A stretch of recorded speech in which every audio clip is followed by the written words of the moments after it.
I have a friend who has 3 to 5,000 XRP spread across Coinbase and Cold Wallet. When does he get an LLC? When to move from Coinbase? I would keep anything on Coinbase. Again, Coinbase or any other exchange, I like Uphold, and there's a few others that do a good job of custody for people that I don't think are going to go bankrupt anytime soon. So that's not my issue with them. My only potential concern with Coinbase and the other exchanges, when there is a situation with Tether and Bitcoin, and they need liquidity to be able to facilitate transfers on their exchange. I mean, Shane Ellis gave you the Shane Ellis theory where Bitfinex goes illiquid and they use XRP in the interim, and voila, it moves to $589 because of the demand just on their exchange. My concern is that's their XRP. If your XRP is on their exchange, it is their XRP. It is not an FBO account like we provide at Digital Wealth Partners inside institutional custody, segregated, bankruptcy remote. It's none of those things, okay? It may be segregated. There are a few people out there that do segregated and a few people that do have small amounts of insurance on stuff. Bankruptcy remote, unless you're working on the institutional side,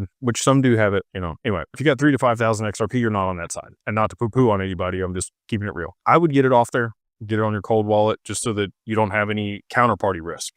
You still have your own risk at that point, right? Like you have radical responsibility. There's no recourse. There's no insurance on your cold wallet. I would get it off the exchange. I'd get it on the cold wallet. If you don't feel comfortable having it all in one place, maybe you have 2 cold wallets. Zaman is a hot wallet, but it's secure. I like Weed Say. I like his products. I think that they're doing a good job. They are charging fees now for larger transactions on there. They got to make money somehow. So I get that. It didn't used to be that way though. So anyway, I would get it off of Coinbase. If it were me, that's what I would do. If you want to sell some later, you move it back on there. You got an account. Right. And then for the LLC, again, once you get to somewhere between $50,000 and $80,000 in total portfolio value in crypto, that's where things start to make sense on the cost to benefit. Less than that, you're going to be better suited, just continue to dollar cost average and spend $2,000 on that versus the LLC.